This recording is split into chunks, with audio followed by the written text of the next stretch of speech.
טוב רבותיי, ערב טוב מבורך, בעזרת השם, מהקדוש ברוך הוא נמיר את Rabbi Pinto, נמיר את Rabbi Moshe Pinto, נמיר את Baba Saleh, מהקדוש ברוך הוא בת השם ספיר נבון שפע עד בלידי. When you open up the gates of Parasha and the gates of Yeshua and the gates of Zivug and the gates of Teshuvah, and we will all בעזרת השם reach to Pesach and receive a redemption for Klal Am Yisrael, but as well as a redemption on ourselves. And for all those who are sick, with any sickness that could be, מהקדוש ברוך הוא בעזרת השם סדנו הקמפליט, רפואה שלמה, ברמח איבריהם, שישא גידיהם, אין רופא עליהם, אין רופא עליהם, בזכות הצדיק, רבי חיים פיתו, יגן בעדיהם, and may they בעזרת השם have a quick recovery to come, amen, King Yatsun. Today, רבותיי, בעזרת השם, we're going to try to do a different type of shiur. I wanted to say a short shiur, but I said it before every shiur. So let's see, בעזרת השם, if we can keep it a short shiur. But we're going to, בעזרת השם, touch a few different subjects. So we promised yesterday that we're going to speak a little bit about more of the understanding and the kavanot of how to act and what to do on the night of Leil HaSeder. As we all know, Rabotai, whoever opened up a book of Siddur of kavanot, know that in every word there are different kavanot, different intentions, different names of Hashem to think about, and it's not something that we can speak about in a class. It's more about something that we can give on paper, and people can read, and people can act upon, and that's what we're going to do Be'ezrat Hashem next year with. We're going to come out and publish our own Agadah with all those kavanot necessary. But what I would like to do, B'at Hashem, for today is to touch 3 or 4 different subjects that are important in 3 or 4 different subjects that are main kavanot that we can all keep in our mind and we could know in order for B'ezrat Hashem to take as much as bracha as possible from Leil HaSeder. So first subject, Abotai, which I think we're going to start with a simple one, but I think it's something that is very important. And that is going to help us a lot with the story of Yetziat Mitzrayim. We said, Rabotai, that throughout the entire Seder, we have a lot of detail. How much matzah we have to eat, how much wine we have to drink, when we drink, how we sit, how we pour, who pours, what he pours, so many details. But all those details are obsolete if a person does not perform one thing to its perfection. What is the most important thing that one needs to perform to perfection? It is the story of Yetziat Mitzrayim, the Agadah itself, where we say that if a person doesn't have wine, doesn't have matzot, but he does the Agadah properly, Yatzah. He is considered that he performed the Leil HaSeder to its perfection. He has matzot and he has wine and didn't do Agadah, lo Yatzah. He didn't do nothing. He wasted his time. He sat down and ate too much wheat and drank wine for no reason. So really the most important part is the Agadah and the perfection of the Agadah. A big part of the Agadah, or if not the main part of the Agadah, is Kriyat Yam Suf, the tearing of the sea. But you know, as much as we read the tearing of the sea, we also need to understand that we know nothing about the tearing of the sea. From the perspective, first of all, Rabbi Akiva in the Zohar Kadosh says that the tearing of the sea, there were 250 different plagues that were hit upon the Egyptians just in the tearing of the sea. And there are 250 plagues that they are completely separate from what the plagues that we know of. So the tearing of the sea is something that is extra unique. But what is more incredible is even the main story of the tearing of the sea, to a certain extent, is explained in a wrong way. Or even what the kids study at school, or even what the kids study in the Talmud Torah, to a certain level is false. Because when we read the concept of HaKadosh Baruch Hu, when we read the concept of how Bnei Israel reacted to when the Egyptians were being drowned, and to when HaKadosh Baruch Hu reacted to Bnei Israel's reaction, things start to become balagan. And I'll explain. We see the Egyptians chase Bnei Israel. HaKadosh Baruch Hu opens the sea, Bnei Israel run in. The sea falls upon the Egyptians, they all get killed, they all die, and Bnei Israel start to sink. It says that when Bnei Israel start to sink, HaKadosh Baruch Hu stopped them and he was upset.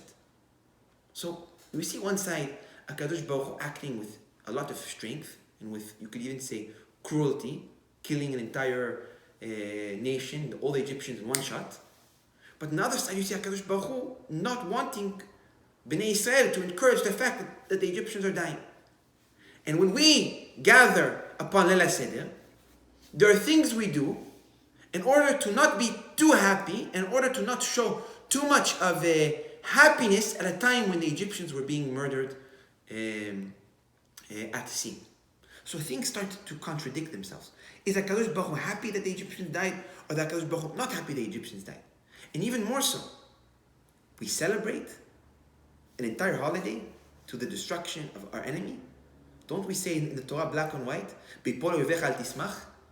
When your enemy falls, you don't celebrate? So this is where things are starting to become a little bit of a balagan. And the fact that we teach our kids that we celebrate Pesach, that the Egyptians were murdered, is a false way of looking at it, and it is not a way that we should carry on. It says about in Zohar Kadosh in Parashat Shalach again, if I'm not mistaken, in page Mem. Something incredible. It says Rabbi Yehuda was traveling with Rabbi Yossi. Rabbi Yossi asked a question to Rabbi Yehuda, something that he didn't understand. It says, Avaya ilachem lachem. Hashem will fight for you, and that's what the Pasuk says, that when Bnei Israel were entering into the sea, it says, now it's Hashem's turn to fight for you. Where Hashem went and he fought that war with all the Egyptians. Rabbi Yossi asked Rabbi Yehuda, I said, I don't understand. Havaya is the name of kindness. Why is the Torah using a name of kindness to present an act of war, an act of judgment? So as we know, HaKadosh Baruch Hu has he has many more different names, but two different actions. He has Ado, Elohim, which is judgment.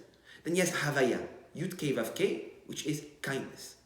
One represents HaKadosh Baruch Hu acting with pure kindness. One represents HaKadosh Baruch Hu acting with more strength, with more toughness, judgment. Rabbi Yossi says, I don't understand. It says Havaya, Yud Kei Vav Kei will fight for you. The name of kindness, the act of kindness, will fight a war for you. That doesn't make sense. So Rabbi Yehuda says, I'm going to tell you a secret that Rabbi Shimon Bar Yochai, he told amongst a closed group of Chavariah, a closed group of friends, about the secret of the tearing of the sea, and why the tearing of the sea, and even more specifically, the killing of the Egyptians, why it was an act of pure kindness. And maybe we mentioned this in a few times in our classes, and we didn't necessarily enter it deep. You know, there's so much to speak about, and we try to keep things as short as possible. Zohar Kadosh says, and this is actually the secret that Rabbi Shimon Bar Yochai told Rabbi Yehuda, when Bnei Israel left Egypt, HaKadosh Baruch Hu, there was something that was bothering him. What was bothering him? It was bothering him that the Egyptians, that they were in the 50 gates of impurity, are going to sit and they're going to stay where they are in a place of impurity, in a place of dirt, in a place that when the Geulah is about to come, because the redemption was supposed to come just 40 days afterwards. Bnei Israel left Egypt, 40 days later they received the Torah. The moment they received the Torah, the redemption was supposed to come, and all the impurity was supposed to be destroyed from the world. So HaKadosh Baruch Hu had a thought of how can I see the Egyptians sit back, stay in the impurity, and in 1 month, a little bit more than a month, when the redemption comes, they will be destroyed. When the Egyptians were so good to Avraham, so good to Yitzchak, and even more so, they treated Yaakov, Hashem's favorite forefather, like a king. So then HaKadosh Baruch Hu, the thought of seeing the Egyptians perish with the redemption to come, Hashem couldn't handle it. And Hashem wanted to redeem even the Egyptians. So what did HaKadosh Baruch Hu do? He went to Paro. And that's the Chiddush that we spoke about last week. He came to Paro and he told Paro, let's be partners one time. Go, bring your entire nation, and let's do an act of kindness on both sides where you will bring Bnei Israel back to Teshuvah, and I will save your nation. But I won't save your nation in a physical manner. I will save your nation from the 50 gates of impurity, and I will take them out from their impure state, in order that when the Geulah will come soon, they will not be part of that destruction of, like what it says in the Zohar Kadosh, where the Satan will be murdered and all the Sitra Achra will be murdered. Where they will be redeemed. So what was HaKadosh Baruch Hu's plan? HaKadosh Baruch Hu's plan was simple. HaKadosh Baruch Hu told Paro, bring all your soldiers. Bring every man that has a piece in the impurity, bring them out to battle, bring them to Yam Suf. Make them chase Bnei Israel. When they chased Bnei Israel, HaKadosh Baruch Hu's plan was to do what to the Egyptians? It was to purify the Egyptians. That it was not an act of pure judgment, but it was an act of kindness that needed judgment in order to come to a reality. So what did HaKadosh Baruch Hu do? How do you purify something which is unpure? Abishab, when you have something that is unpure, how do you purify it? Mikveh. Take it to the mikveh. You go into a place of water, you dip it 3 times, and you clean it. Same thing when a person is converting. You want to bring a purification, mikveh. If a person wants to keep his purity, what do you do with it? Mikveh. When the world was dirty at the time of Noach, what did HaKadosh Baruch Hu do? Rain fell. You clean the world by rain. That's why the ocean is a mikveh. When you want something dirty to be clean, you have a dirty pot, you take water, you spill it, you clean it. Cleaning comes from water. So HaKadosh Baruch Hu said, how will I clean the Egyptians? It needs to be with water. So the only way I can bring the Egyptians to be pure is I have to create some miracle that Bnei Israel will be running into water in order to cause the Egyptians to follow. It's amazing how everything comes together afterwards. HaKadosh Baruch Hu told Paro, you make Bnei Israel run, they enter into the ocean, and as return you'll be the only one that will survive. Now the only one that did survive was Paro. That Paro survived Yam Suf, the only man out of, some say 9 million soldiers, the only man left, and he did teshuvah and he became a king again. And that was the deal that they had between HaKadosh Baruch Hu and Paro. The Egyptians ran into the ocean, and it says when they ran into the ocean, HaKadosh Baruch Hu purified them and cleaned them from what? And he cleaned them from the impurity that they had from the 50 gates of impurity. Whereby by killing them in Yam Suf, it was actually an act of kindness. Some of the Midrashim explain that after the Egyptians were sitting in the water and they were all murdered, they were all purified and cleaned. The Midrash doesn't speak about the purification part, but it speaks more about the fact that they were sitting in water. HaKadosh Baruch Hu didn't want the Egyptians' bodies, which were good to Bnei Israel, were good to Yaakov, treated Yaakov and his kids like kings, to perish in the sea. So what did HaKadosh Baruch Hu do? The Midrash says HaKadosh Baruch Hu came to the Sar, the angel who controls the earth. And he told the angel who controls the earth, I want you to accept the bodies of the Egyptians and I want you to bury them. It says there in the Midrash that the angel of the earth said, no, I'm not going to accept the bodies of the Egyptians. Why? Because the bodies of the Egyptians are going to make me perish. They're going to make me unpure. The Egyptians are impure. If they're buried inside me, it's not going to be clean. So it says that what did HaKadosh Baruch Hu have to do? HaKadosh Baruch Hu said, this is what it says. He had to take out his hand. Shalach et yado. He gave his hand to the angel of the earth and he did a deal, a tkat kaf. That he said, if you bury the Egyptians inside you, I promise you, you will not receive any harm from it. And he made a swear to him. And only then, the angel of the earth accepted the bodies of the Egyptians. The Zohar Kosh Rabotai has a big secret to explain here, which Arizal hints in another place. How can we say that what? The angel of the earth didn't want to accept the bodies of the Egyptians. It says black on white that the ocean spit out the body of the Egyptians to the shore. So there was no concept of accepting. There was no concept of the earth needing to have some sort of agreement in this process. Because like we said, the ocean spit out the bodies fell on the shore. That's it. So what, HaKadosh Baruch Hu couldn't cause some wind to make dirt cover the bodies and then they're buried? Why did HaKadosh Baruch Hu have to make a swear with the Aretz, with the chief of the earth? Abotai, the Zohar Kodesh want to teach us something incredible. The argument that HaKadosh Baruch Hu had, and the fact that HaKadosh Baruch Hu had to make a swear with the Aretz, with the ground, to accept the Egyptians, it's not the physical ground as we know it, like to be buried in the simple way that we know it. It was HaKadosh Baruch Hu trying to create an agreement with the Malchut, which is called Aretz, to accept the Neshamot of the Egyptians, even though they were in the 50 gates of impurity. Whereas we know, if somebody enters into the 50 gates of impurity, there is no tikkun. There is no reparation. Teshuvah from that point cannot be. Why? Because they became one with the Sitra HaCha'ah, and they're no longer can enter into a higher place of Kedusha. HaKadosh Baruch Hu came to the Malchut, which is called Aretz in many places in the Zohar HaKadosh. It's called ground. Anytime I say Malchut, I hit my leg on the ground. Why? Because when we talk about physical, this world, material, and we talk about ground, we say Malchut. Eretz, that's Malchut. Malchut is Aretz. And HaKadosh Baruch Hu had to make a deal.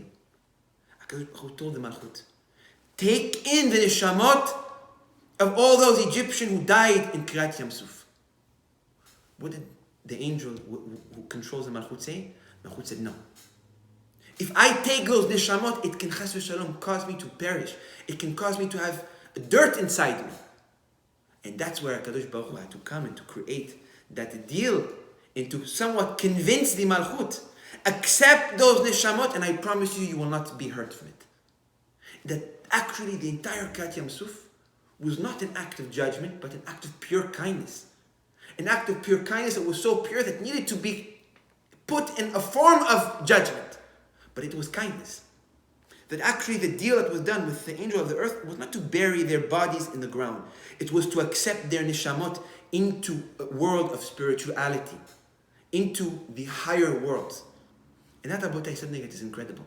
And that's why the Zohar HaKadosh says, HaKadosh Baruch Hu forbid Bnei Yisrael to pray at that time. That HaKadosh Baruch Hu said, Bnei Yisrael, if you pray, you're going to ruin my negotiation that I'm doing with the Malchut. Because if you're going to pray and you're going to scream, HaKadosh Baruch Hu, save me, Shekhinah, save me, where I'm at a time of need, the Malchut's going to say, look, your children that you made me in charge of, which is the Shekhinah, are screaming and praying from the Egyptians and you want me to accept their neshamot? It's something that doesn't make sense. So HaKadosh Baruch Hu said to Bnei Yisrael, you need to be quiet. I am now negotiating with the Malchut to accept their neshamot and I'm going to save you. It's not a time for prayer. Move, act. Because prayer would do what? Prayer would cause that HaKadosh Baruch Hu's negotiation with the Malchut would not be accepted and the Egyptians' neshamot would not be brought in somewhat to under HaKadosh Baruch Hu's wing. So actually, Kiryat Yamsuf and the killing of the Egyptians was what? It was HaKadosh Baruch Hu's way of saving the Egyptians before the redemption that was supposed to be at the giving of the Torah. So it's actually an act of what? An act of pure kindness. That's what we have to teach our kids. That it was HaKadosh Baruch Hu not leaving behind those people who did good to Yaakov and did good to their kids. We're not allowed to be, if there's something to learn from this, is we cannot be ungrateful. When HaKadosh Baruch Hu himself goes above and beyond in order to show his gratitude to a group of terrible people because their ancestors were good, how much we need to take it upon ourselves to be grateful for one another. So Abotai, some of you will say, but there's a problem here. It said that Bnei Yisrael, they were looking at the Egyptians drowned. And this is many midrashim, and even the Zohar HaKadosh says that when they saw the Egyptians drowned, why did HaKadosh Baruch Hu show them the Egyptians' bodies dead and show the Egyptians drowned? In order to calm Bnei Yisrael that the Egyptians are no longer alive and they're dead. And because they're dead, they have no longer need to fear from their master. Because the Zohar HaKadosh says that the slave, no matter what, always fears his master. Even if he's released, when he sees his master, he puts his head down. And as long as the Egyptians were alive, Bnei Yisrael would never be able to commit fully under the kingdomship and under the ruling of HaKadosh Baruch Hu, as long as they know that the Egyptians are alive. So what did HaKadosh Baruch Hu have to do? He had to kill the Egyptians in front of Bnei Yisrael. So according to that opinion, how can you say that HaKadosh Baruch Hu on one side purified the Egyptians and was not happy that he had to kill them, but he did so in order for their own good, but on the other side you show Bnei Yisrael their death? It doesn't make sense. It contradicts the kindness part. You can't say you're doing an act of kindness, but then show it for the entire world to see someone's dying. Have a little bit of respect for a group of nations that are about to pass away. So the continuation of the Zohar brings even a bigger secret. That this secret is to prove to us really that there was no vision of the bodies of the Egyptians. HaKadosh Baruch Hu respected even the bodies of the Egyptians with the utmost respect. So how can we say that Bnei Yisrael saw the death of the Egyptians? The Zohar HaKadosh is something that's incredible. It says that when Bnei Yisrael were walking towards the sea, they looked up and they saw the Shekhinah. Where it says, Ra'ata shifcha adam asher lo ra'a Yechezkel mipuzim b'marei makava.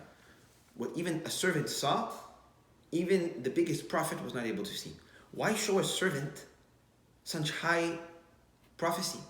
Why show a servant, a slave, which is a woman? How do you call a woman a slave? A slave. It doesn't. A slave. A slave. How can you take a slave?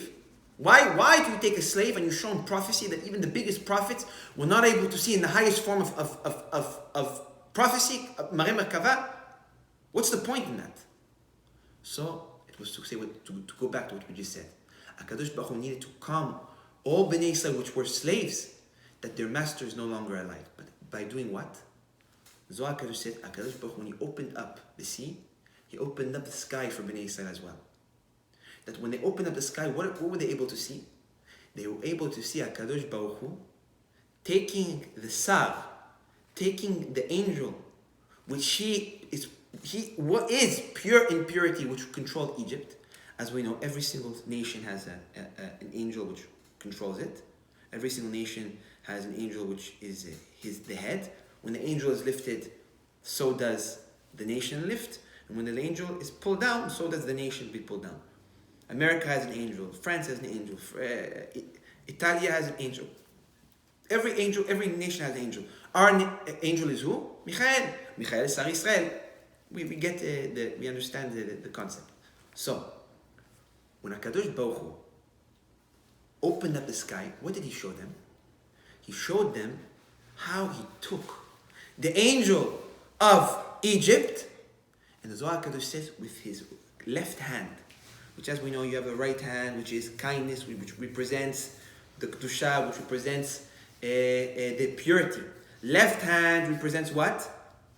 Represents what, Rabbi Shab? Negativity. It represents Gvura. It represents this world.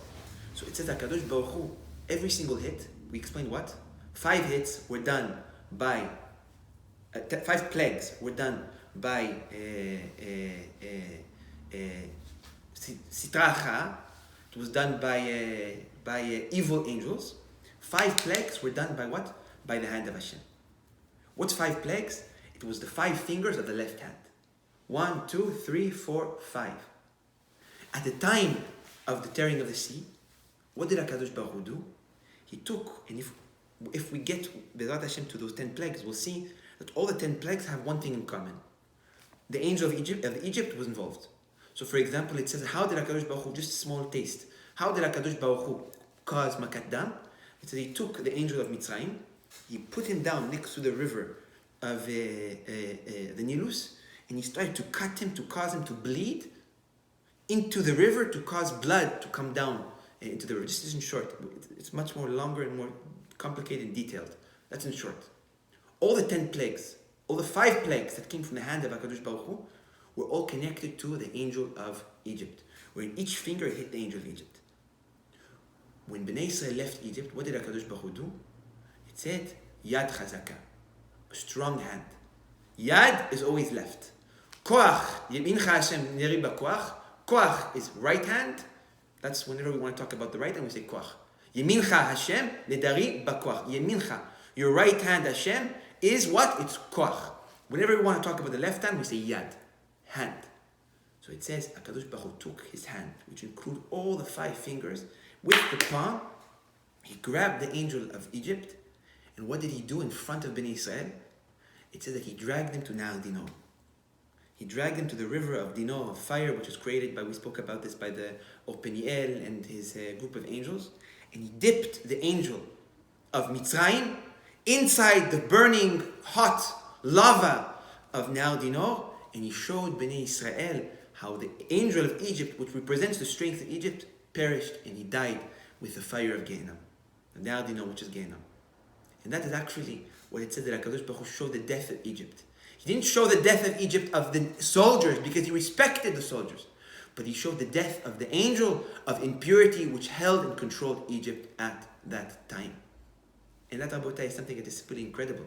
Because we can learn, we can say, we know that angels don't even have a body. How can you show a dead angel? It doesn't make sense. It's impossible.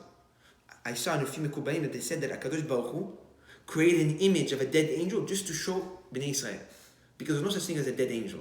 It's not something that exists. Because you have a graveyard, an angel, it doesn't make sense. So what did HaKadosh Baruch Hu do? He created an image of the angel of Egypt dead just to show Bnei Yisrael in a look. Now the master of the impurity is gone, and now you from here on, you are free men to go. And that Rabotai is such a beautiful, different way of looking at Kriyat Yam Suf in a way that is completely different and foreign to what we know. That to a certain level, it's like we explain it wrong. So we explain it not in a very correct way. It's not wrong. There are different ways of studying, different ways of understanding. But I think that is a very important thing we have to share with our table.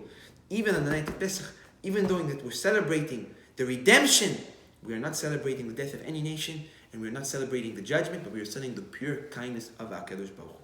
Is there anyone questions regarding this? Any questions? Okay, so someone wanted a clarification about the Aliyah, about Parashat Beshalach. Is this on both nights of the Seder? Yes. Baruch Hashem, here in America, we have an opportunity to grab 2 nights, not 1 night. We have 2 opportunities to open the gates of Shamayim, not 1. Next question is, why was Bnei Yisrael scared in front of the Yam Suf before the sea split? Didn't they they saw the 10 Makot, didn't they just see the 10 Makot that Hashem did to save them? Well, basically, what was the reason to be afraid? Unfortunately, I wish I can answer you a simple answer without pinching somewhat Bnei Israel. So, in simpler words, without getting too tough on Bnei Israel, unfortunately, HaKadosh Baruch Hu blesses us so much. And He protects us, and He gives us miracles. And He showed us so many times, time after time, how He's with us. But still, we lack emunah. So unfortunately, it's in our nature, even though we have the utmost presence of HaKadosh Baruch Hu, or utmost miracles of HaKadosh Baruch Hu, we tend to still forget very fast and to enter into our fear, our insecurity, or our own desires. It's like somebody always says, HaKadosh Baruch Hu, if you showed me a miracle, I would be there with you. A lot of people, they say, HaKadosh Baruch Hu, if you show me one time a miracle, show me that you exist, and I'm going to believe in everything. But that's false. It is a complete lie. And the proof to that, and it's the best proof that you can give, Bnei Israel, right after the tearing of the sea. So I'm adding another miracle to you. It's the 10 plagues, the tearing of the sea, the war of Amalek. So many different miracles. Right after Bnei Israel, they experience all that. They stand in front of Al Sinai, and what do? They build the golden calf, idol worship. And they built it from what? They built it from gold that was given to them at the tearing of the sea. And they melted the gold by doing what? By taking fire that came from the sky that was surrounding the mountain, fire that came from the sky. And they took that fire and they melted the gold with it. And after the idol worship was walking and it was like a cow that was alive, what did they feed it? They fed it the man that fell from the sky. Hashem Yerachem. So they took all those miracles of Hashem and still they used it for idol worship. So you say, how? In a way, they spat on it. Even worse. So you say, how can Bnei Israel do that? That's the most unintelligent thing in the world. It's impossible. Still, you see, those who seek a miracle in order to believe, it's not going to happen. If you believe, you'll have a miracle. If you don't believe, you won't have a miracle. Don't think that I won't believe, I will have a miracle, then I'll believe. No, that's not going to happen. If HaKadosh Baruch Hu gives you a miracle without you believing, you're not going to believe even less. You're going to take miracles as muvan me'elav, as normal. Emunah comes first. After we have emunah, HaKadosh Baruch Hu can prove the emunah. That's why we're... it's very simple. When so we're even a bracha, we're pressed to have to drink. That's another story, Rabbi Shab. No, at the same time, it relates in a way. We can do lechaim afterwards, Rabbi Shab, if you want, Bezrat Hashem. But in any case, why didn't they have emunah? Because emunah, we have to buy it ourselves. No miracle will cause it. So even though there were all those miracles, man is man, and we are who we are, and we're not in a world of kula, of complete kedusha, and unfortunately we have our weaknesses. That's one of our weaknesses. Any questions? Yes, the next question. Why did Hashem go as far to take the Egyptians out of the 50th gate of Tumah just because they did kindness? Why couldn't Hashem make them rich here in this world? Is there a reason why He went this far for them? Because it's not the first time someone bad has done something good for Bnei Israel. First of all, there was no making the rich anymore for this world. Because you have to understand, at that time, what was the plan? Bnei Israel collected all the barapach nitzotzot, the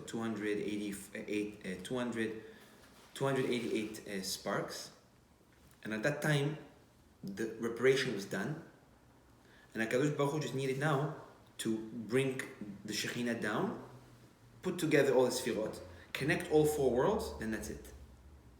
Then the world goes back to when it was before Adam's sin. That was the plan. Bnei Israel already collected the sparks. Everything was ready. So, at the time of the tearing of the sea, Hashem knew that in 40 days, the Geula is coming. He's going to bring down the world of Asiyah, of Ruchanit, the spiritual aspect of the world of Asiyah, and then the Reshaim will naturally perish. Because the moment Hashem will do Shlita to Samael, to Yetzer Hara, all his army and all his associates, they die. And being in the 50 gates of impurity, they were already became one with the impurity, with the sitracha. Meaning at the moment the Geula comes, that's it. It says even that at that time, the Satan was already put in a cage. Right after the tearing of the sea, Samael was put in a cage, and his connection to the window that connects from Etz HaChaim and us was already cut. And that's already an entire shiur of what's the concept of death. So it says in short that Yetzer Hara, he holds strings, like HaKadosh Baruch Hu gave him strings that attach to the tree of life, and he pulls them through a window. That window was already blocked. HaKadosh Baruch Hu cut those cords. Took Samael and put him in a cage. He was already locked. He was put in a cage, and it was just waiting for the moment that 40 days later, Bnei Israel will receive the Torah, then he would take him and do Shechita and finish. All bad is gone. To that point, we were ready for redemption. It says even that when Bnei Israel, and this is a sign of immortality, when Bnei Israel stood in front of Mount Sinai, whoever was sick, what happened to them? What happened if a person was sick? If a person is sick. A person was sick. He was blind and he stood on the mountain. What happened to him? He was able to see. A person was missing a hand. Suddenly, boom, his hand grew. Why? Because the concept of death was already put in the corner. Because Samael was put in a cage at that time. So really the world was about to come into a state of redemption. Everything was ready. Everything was in plan. So at that point, Hashem said, either I save the neshamot of the Egyptians, or they perish with the redemption. So there was no concept of giving them reward now. Now, we say that HaKadosh Baruch Hu holds the concept of Hakarat HaTov very, very important. The concept of returning good to good. It's the most important thing that HaKadosh Baruch Hu holds by. To the point, I'll give a few examples. It says, Moavi, a person that comes from Moav, even in a million generations, cannot marry into the Jewish nation. Why? So it says that when Bnei Israel left Egypt, they passed by Moav, and they wanted to enter Moav to receive water and to receive food. Moav said, sorry, we don't want to offer you food, we don't want to offer you water. Hashem said, that nation, a million years, they never come into Bnei Israel. They are doomed for the destruction. They will go down with the destruction. Period. Why? Why are you so tough on the Moavim? The other nations fought Bnei Israel, and you were not so tough on them. But the Moavim, because they didn't offer water, you punish them like that. So it says that the Moavim were the grandchildren of Lot. Who was Lot? Lot was saved by Avraham, but was also saved by HaKadosh Baruch Hu. Who was the messenger of HaKadosh Baruch Hu? Avraham Avinu, alav shalom. So the Zohar HaKadosh says, Avraham saved you, Lot. And still, you, Lot, didn't teach your kids to pay back good to the kids of Avraham Avinu. That the sons of Lot and the generation that would come after Lot needed to be educated that, look, Avraham saved me. So because he saved me, if his kids will ever need help, you have to offer the help. And Lot did so. But Moab didn't respect it.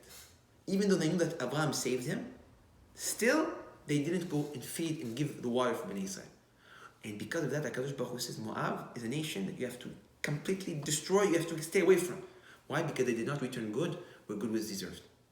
The Egyptians, throughout history, were always good to the Jews. They accepted Yosef. Yosef was their king. They accepted Yaakov Avinu like a king. all the 12 tribes were kings. They buried Yaakov Avinu, they buried the Shvatim. They always had such respect for Bnei Israel. How can you go and forget them? And even more so, we have an obligation. Us as Jews, to not seek bad for the Egyptians. Why? Because you were a foreigner in his city, in his land. And even though you were a foreigner in his land, he still fed you and gave you water. So because of that, we have to show them respect. So all those aspects coming together, where the Egyptians always paid good for the Jews, HaKadosh Baruch Hu needs to pay good back to the Egyptians. But being the time of the Geulah, it was either see them perish or save their neshamot. So HaKadosh Baruch Hu chose to keep what he holds by, which is returning good where good is owed, and he saved their neshamot. Someone asked about if this is recorded. So we'll upload this later. You have to ask me that, Rabbi Shab. You started the recording and you're asking me that? I love you, Shab. Long day. Which 5 plagues came from HaKadosh Baruch Hu? We'll get into that, B'ezrat Hashem, tomorrow, if we're going to do a shiur tomorrow, or after tomorrow, B'ezrat Hashem, if we do a shiur. We're going to get into all the details and we're going to explain which one and how. Okay. Just a quick... The first 5 are all from HaKadosh Baruch Hu, in short. There we go. So even the dam comes from the nukva, comes from the nukva of the gvura, which is actually from, it's like the woman perspective of HaKadosh Baruch Hu's world. Amivin Yavin. If there's any last minute questions, please send them in the chat. Otherwise, we are finished for the night. How long is it, Rabbi Shab? An hour. Already an hour? Wow, okay. So, Abotai, B'ezrat Hashem, we're going to continue tomorrow. We will continue tomorrow because we have an entire shiur that was not said. So we're going to continue tomorrow. Maybe when it's not going to be with the 10 plagues, it's going to be, maybe we'll touch it a little bit, but I want to do B'ezrat Hashem to speak about the Charoset and the Maror and the Alachmania. When we do Alachmania ben Echorim, what is really, I think it's very important kavanot that are very general. They're not too specific for all of us to remember. And I think they're very important because they completely change the mitzvah and how the mitzvah looks.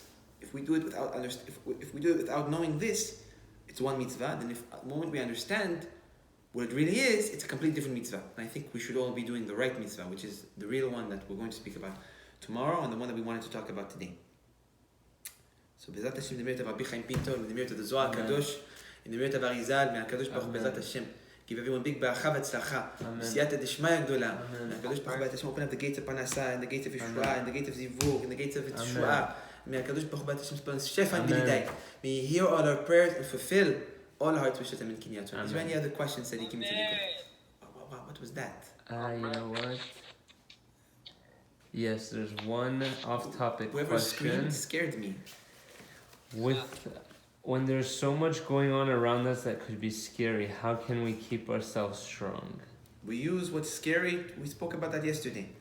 We use the fear in order to fuel us forward in a positive manner.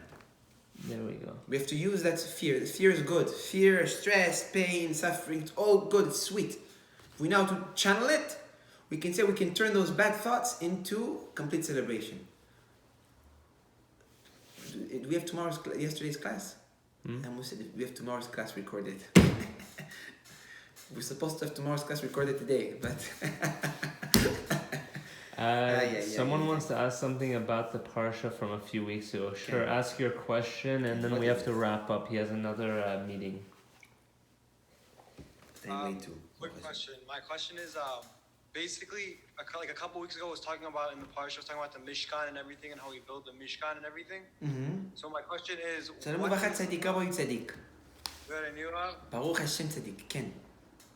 So, like, my friend was talking to me about this question, and he was saying that basically, what's the purpose of learning about the Mishkan? Because when Mashiach comes, we're gonna have the Beit HaMikdash, and Mishkan was just a temporary thing. So what can we take out from the Mishkan? Like, what can we take out and learn? Because it's not like a history book. We're not just looking at how they built it. So what's the purpose of giving the in-depth of the measurements and all this? If it was a temporary, short-term thing, that's not gonna be are we gonna have the Beit HaMikdash? No. First of all, it's an amazing question.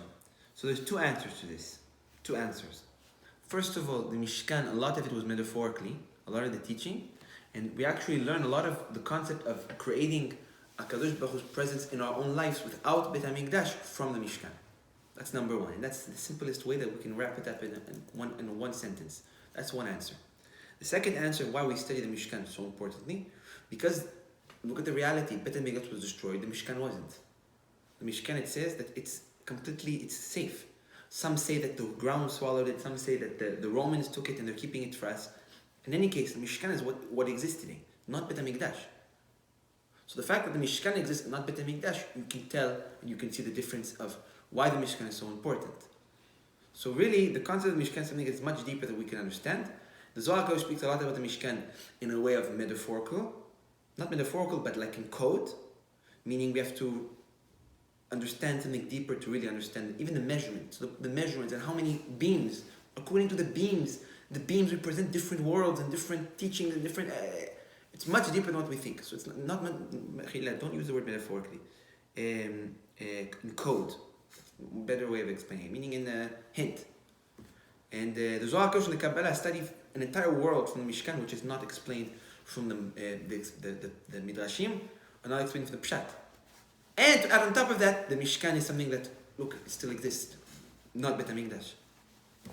But we can do an entire shiur, but we can do many shiurim about even just the build of the Mishkan and what really it's referring to in our world and to a higher world. There are two more questions.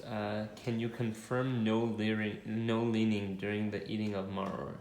Do we lean or not, No. Basically? No, we do not eat. We do not lean. Next question. What Tehillim is good for good health during this time? There's a few Tehillim. Your grandfather's No, Tefillah Moshe there's is a few always Tehillim. good. So for this time, the two Tehillim that we spoke about is most important, that are incredibly attached to two concepts. They're attached to a protection from sickness, and they're attached to coming of the redemption, which is incredible. And they are Tzadik Vav and Tzadik Chet. 96, if I'm not mistaken, and 98. Those are the two Pakim of Tehillim that we spoke about. Repeat them. Tzadik Vav and Tzadik Chet. 96, 98, if I'm not mistaken. Let's see. 96, it's 96, 98. Tzadik Vav is 96. 96, 98. Those two Pakim are two Pakim that are good for health, and they're good to protect somebody from a plague or a sickness that is going around, as well as it's a song that comes at the time of the redemption. So it's a song of redemption. That's what we call Shir Chadash, a new song. Why a new song? It's a song that says that Matetron, the angel, holds on to those two Pakim of Tehillim, and he's waiting for the day to read them. And the moment the Geulah will come, he will be able to read those two Pakim of Tehillim to HaKadosh Baruch Hu in a song manner. That's it. Okay. What about for emotional healing because of people being I have stressed? Baruch Hashem, a book that I wrote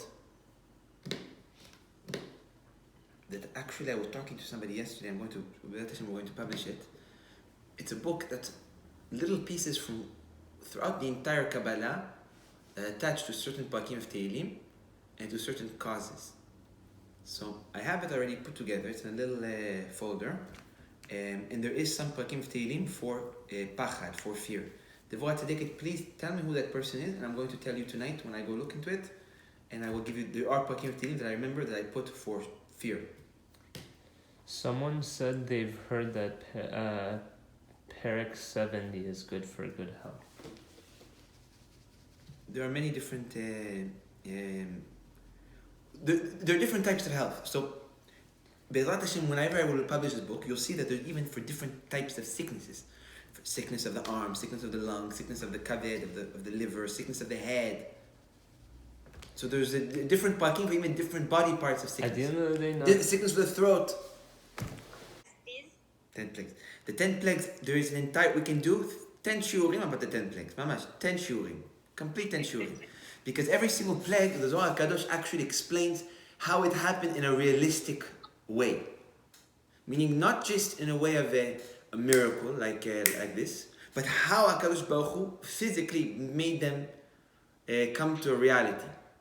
Which is something incredible. If we're going to do another shiur, that is not a part of this class, and throughout the week, maybe tomorrow night or the night afterwards, then maybe we can do a shiur about that. But in short, maybe we can just give a quick summary. So the Zohar HaKadosh actually, it's something that we spoke about one time together on Shabbat, if I'm not mistaken, about the 10 plagues. How did HaKadosh Baruch Hu make the Egyptians that the 10 plagues were something that they deserved even before Bnei Israel went down to Egypt. So actually the 10 plagues were something that was written before. Why?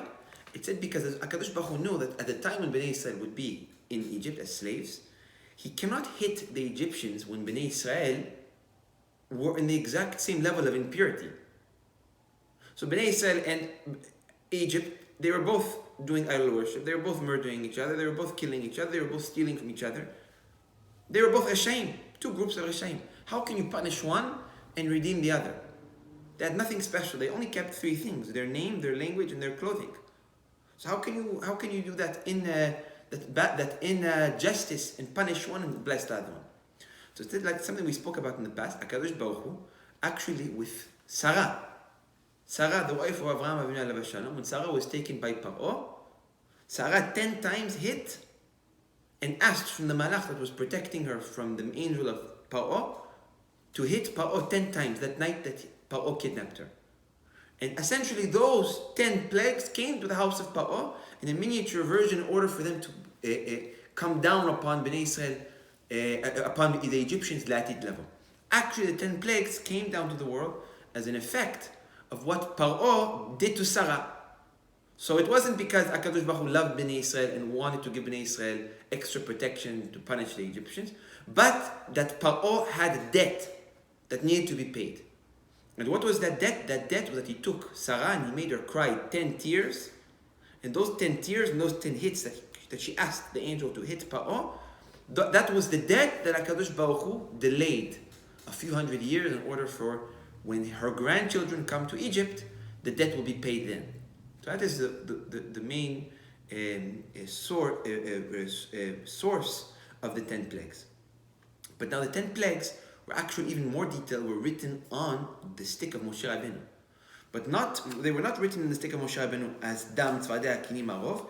They were written on the stick of Moshe Rabbeinu as Datzach, Adash, and Bachab. Meaning it's the Rashi Tevot, the first letter of each one. So actually the plagues were written before. Now how did they come down to the world? They came down to the world from two different places. They came, and this is just generally, I'm not even getting into one by one. This is just the general speaking of the 10 plagues. They came to the world from two places. They came from one, the 5 came from the hand of HaKadosh Baruch Hu, the Hay, and the other 5 came from the Gvura. They came from the Bina. They were actually split. Half came from Malachi Kabbalah, half came from the evil angels, and half came from the hand of HaKadosh Baruch Hu. And maybe we're going to get to that maybe a little bit further, of how that's what we say, Etzba Elokim, that HaKadosh Baruch Hu punished the Egyptians with his finger. Why finger? So 5, like we said, came from the hand of Hashem. That's what we say, Etzba Elokim. Each finger was in charge of one of the other different plagues. We're going to get into that, of how later on Hashem uses his entire hand, Yad Hashem, to punish afterwards the angel of the Egyptian in another way. So in short, the 10 plagues is something that is much deeper than what we think. There is an actual explanation on how everyone came to be, because a lot of time we can ask, how did the water turn into blood? There's an explanation of that. Or how did the frogs, or etc., etc. There's an actual physical explanation according to the Zohar HaKadosh on what HaKadosh Baruch Hu did in order to bring those 10 makot. But they are just a general summary. I hope that answered your question without creating an entire class about this. But mamash, we can do 10 classes about this.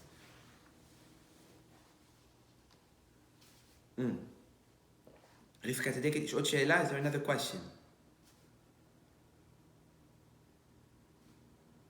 Do they hear us? There's one question here, Rabbi Moshe. Ken. What do we do with Eliyahu Hanavi's cup of wine after the Seder?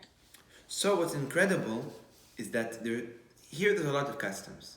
In our family, we keep it. We let it dry out because we're not allowed to have any pleasure from it. There are different customs. Some they pour it in the plant of their entrance of their house. We keep it in a closet the entire year. So there's a closet that we must keep it the entire year, and by the end of the year it becomes already completely dry with just red in the bottom. But each one with his own custom, he can do it in a different way. Devorah, are we ready?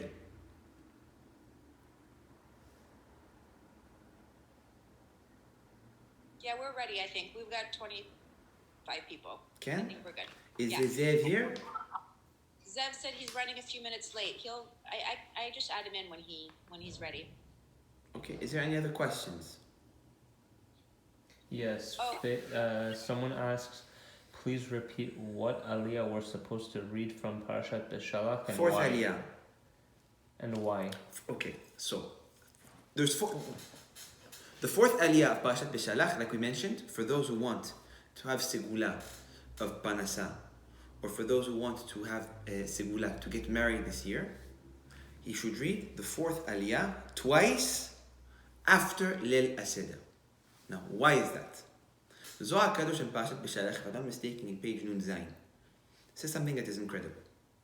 It says that when Bnei Israel, they came and they started to pray to HaKadosh Baruch Hu when they were in Yam Suf. So when they stood and they saw the ocean front, and they saw the desert on the other side, and they saw the animals on the other side, then behind them they saw the Egyptians, they started to pray to HaKadosh Baruch Hu. HaKadosh Baruch Hu said, right now, prayer is not going to help you. So the Zohar HaKadosh asks, what do you mean prayer is not going to help you? HaKadosh Baruch Hu says, it's not a time for prayer, it's a time for action. Why it's not a time for prayer? We know it's always a time for tefillah. HaKadosh Baruch Hu is always there to hear us. Why now it's not a time for tefillah? So the Zohar HaKadosh says something most incredible. It says that HaKadosh Baruch Hu told Moshe Rabbeinu, the prayer that they're doing right now is not enough to cause the miracle I have in mind. Why? Because the miracle I have in mind is Atik Yomin. It comes from a place which is Atik. What does Atik mean? It comes from a place which is ancient. In other words, far away. So very, very far. The prayers that they're going to pray right now don't have the capacity and they don't have the strength to reach to a place of Atik Yomin, an ancient place, which is, like we said yesterday, the rivers of Mazal, Narot Mazal.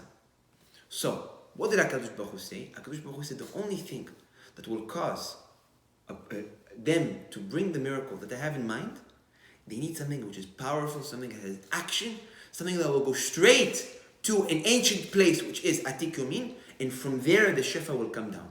Because the miracle they needs to come from Atik Yomin, from an ancient place. That is why prayers were not significant at that time. Prayer is not significant at that time because prayers will not have the time and will not have the strength to reach to Atik Yomin in a fast enough manner. So HaKadosh Baruch Hu said, act. Actions will push forward. If you act with Mesiut Nefesh and you act with Gvura, I will be able to open up that gate of Atik Yomin. Bnei Israel acted that time, where it says that the entire Shevet of Reuven jumped into the ocean with Nachshon ben Aminadav. Nachshon ben Aminadav was a man that lived at that time. He jumped first, then all Shevet Reuven jumped after them. And they got to the place where the water was here. When they got to the place where the water reached their throat, and they put in an action, what did HaKadosh Baruch Hu do? He went to Atik Yomin. He went to that place which the rivers of Mazla are attached there, and he opened it up, and he brought them the miracle of Kriyat Yam Suf. Now, that action of opening the gate of Kriyat Yam Suf, that action exists on the night of Pesach. So the action of opening Atik Yomin, that ancient place, it's every single night of Pesach. Now, what is also attached to those rivers of Atik Yomin? The Mazal. What is attached to the Mazal? A person's Panasa, a person's life, and a person's Zivug. So those two things, Panasa and Zivug, or even long life, a person could achieve by doing what? By connecting themselves to the opening of Atik Yomin. So, when we are in Leil Seder, because HaKadosh Baruch Hu embeds that action of opening up the rivers of Mazal in order to create the tearing of the sea, a person can also take advantage of that time in order to change the Mazal, meaning the Zivug, and also to change his state of Panasa, because that gate is open. So if it's open, then let's grab the two other things that we can attach to and we can take. So when we read Kriyat Yam Suf, we essentially are bringing back that action that Bnei Israel did that caused them to open up the rivers of Mazal, and if we can re-imitate and reconnect that thought and that action that they did, maybe we can open it up also for ourselves with Parasha and with Zivug. And that's why it's so important. After the Seder, we read twice the entire Aliyah of Revit.